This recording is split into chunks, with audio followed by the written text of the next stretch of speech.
Familynestacademy, a place where families are empowered to fulfill their destiny, a place where families can build legacy, a place where families can enjoy a wholesome and fulfilling life, and more.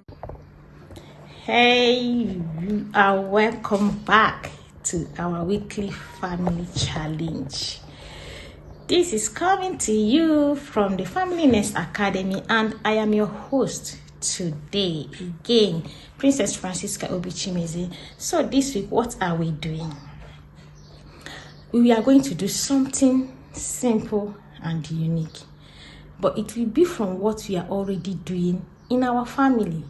But maybe some of us have not taken cognizance of how important these things are. What is it? Family culture table. So what is family culture table we are going to do today? Those things we do that is forming our daily habit as a family. Those things are what forms our culture. Those things are forming what we are becoming. Those things are grooming our children into what we stand for, what we believe, and what we represent. However, some of us don't see it like that. But how does our children become who they become in the future? Every child will be as a result of who raised them and the environment they are raised. And yes, that's why when you see things happening, they say it runs in the blood. Sometimes it's not like the red blood we are talking about. It's simply because it's been formed within the family system. So that is why we are going to intentionally this week do what we call family culture table. So what is the essence? The essence is for you to review and understand what you've been doing, what impression it has created or have been creating in the mind of your children and family members. Because we do things, sometimes we don't understand that they have a lasting impression. And sometimes families live in assumption without knowing that whether we are intentionally doing something or not doing something is forming an ideology, is forming a norm, a culture in the family. Okay? And this will create an opportunity for you to establish or reinforce, if you're already operating in this system we are going to talk about, establish or reinforce what you really stand for, and create that consciousness in the family that yes, this is where we are going, this is what we are operating in, this is our daily focus. And remember, we talked about our last week challenge was your weekly value that you are working on. I hope you have been following through. Yes. So what are you expected to do, or how does it work? Call your family on your table. Let everyone come with a paper, okay, and ask them. Remember, I said it's going to be something simple from what we're already doing. So ask them to write 3 things they believe define your family right now in its current state. Let everyone write 3 things they believe, they know defines your family. Then second question you should ask them is 3 things they wish would define your family in the future. So let everyone be honest. Let everyone be open. There shouldn't be any judgment, okay, of people's opinion, because it's for you to really read through the mind of every family member and then recognize if this is what you actually want for your family. Because if everyone is saying something, it means that's what they naturally have felt over time. So it's from that point you'll be able to correct what you think is not what you intend to build or represent in your family. So you see how important it is, because if we don't do this, we will keep doing our things and we feel that people understand what we are or what we are standing for. Without understanding, our interpretations may be different. And that is why we talked about regular review of your value and your vision, family visions and your family values. Because the more you talk about it, the more you ask questions and get people's perception and interpretation, the more you are able to realign and readjust and get everyone to rethink over what they've been thinking that is not in alignment. And that's how you keep forming it until it becomes a formidable force, something everyone can read or say even without blinking an eye. Okay? Something that everyone can make decisions around wherever they are found, irrespective of the level of pressure, because you have built this over time. So there are things you might hear like, we laugh but we avoid conflict. It happens. Some of us, we are having conflict, we are building it over, but because what I let peace reign, let's not talk about it, but it keeps building. Okay? And one day it will boss will be wondering, where is it coming from? After all, we'll be laughing and all that. So one of the essence is to get everyone say how it is in their mind and the way forward. You might hear we care, but we are always in a rush.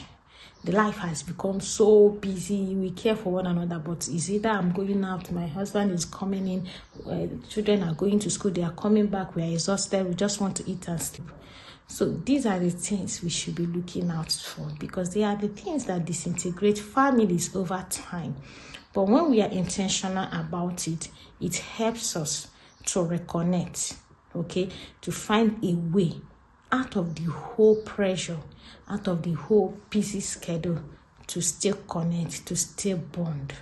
Some of us cannot even sit for 5 minutes to connect with each other as a family, because we are busy. And even when we are not busy, that moment we are on our phone. So you see how family cultures are becoming malfunctioned. So it becomes a norm for a child to know, oh, in our family, everyone stays with their phone. Nothing important. Nothing. What are we even talking about? What can I even gist with my mommy or my daddy? I hear people say it. I hear young people say it. Why? Because we have become people who have built a culture of staying on your own. Is it that you're on your phone, your laptop, you're doing your own thing, your children are doing your own thing, but it is not meant to be so. So you also see people saying they feel loved, but afraid to mess up. This is an environment where children are not allowed to make mistakes. They are not allowed to mess up and learn from it. They are not allowed to spill water. They are not allowed to try new things, because mommy and daddy will have to be there before they can take a step. We raise children who are entitled, children who are afraid to take a leap of faith in some opportunities. Children who you have to push around to make major decisions. This is not what you would want as a family. You are not raising liabilities, but do you know that unintentionally, sometimes that's what we end up doing. We want to save our children from stress, from trouble, from making mistakes. But those mistakes that are guided is what helps your children learn how to solve problems, build, creative problem-solving capacities. So these are the things you should be looking out for. So why this matters is that culture doesn't change through shouting, correction, being everywhere here and there. No, it's through intentional conversations, through structures. Okay? It changes through connection. We need to intentionally do things together as a family. It's why we are connecting. we are also building something formidable, something strong, something worthy of where we are going. We are building legacies, okay? And remember, we say legacy is not what you leave for your children, but what you leave in them. These are intentional engagement you involve with your children, that they are able to grow up fit to face the world, okay? And not be a liability. So family therapist Virginia Sete once said, the family is a microcosm. What happens in it is predictive of the way the world will go. Remember, we talked about, if you check one of my videos, I talked about your position as a family in the society.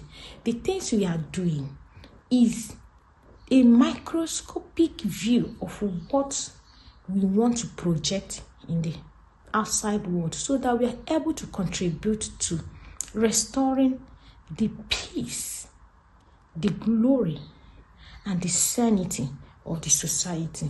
Because if we are able to take our own position by raising children who are growing in purpose and clear direction, we will reduce the vices happening out there in the society.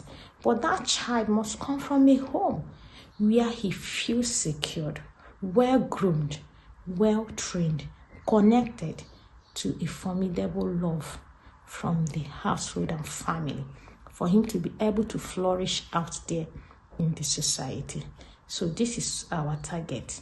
Get your family, review your culture, and yes, make changes where necessary. Are you the family that is always on screen? Are you the family that you don't monitor what your children are watching? It's cartoon. Do you know what the cartoon is portraying? Is the cartoon portraying the culture you want to imbibe in your children? Do you know the kind of books they are reading? She reads a lot. Have you sat down to go through the book she's reading? He's playing game. Games make them smart. Oh, yes. Have you gone through that game with them? Or you leave them to the internet and to all the algorithm and what it brings to your children? We need to be at alert. Consciously build a structure, a culture that will define your family for what you want your family to represent and to stand for. And yes, this brings us to the end of this week challenge. Remember to share this. As you are building, let people connected to you also build, because these are the people your children will marry in the future. These are the people that will befriend your children. Their children will befriend your children and become either a positive influence or a negative influence. So don't learn alone. Share to other family members. Share to friends and the communities you belong. Because you can't predict who our children will choose to love tomorrow, even though you will do your best. But let's share a home that will give you joy. A home you will look back and you will say, thank God for the path he led us through. A home that will build a legacy that eternity will rejoice over, and that will outlive you years after you are far gone. This is my prayer for every family, that we will build a home that is glorious. Do have a lovely day. Yes, remember to subscribe and share. And please, I also appreciate if you comment what you think about this challenge and how we can do better, so that we discuss realistic issues and challenges that is able to transform families. Thank you, and see you next time.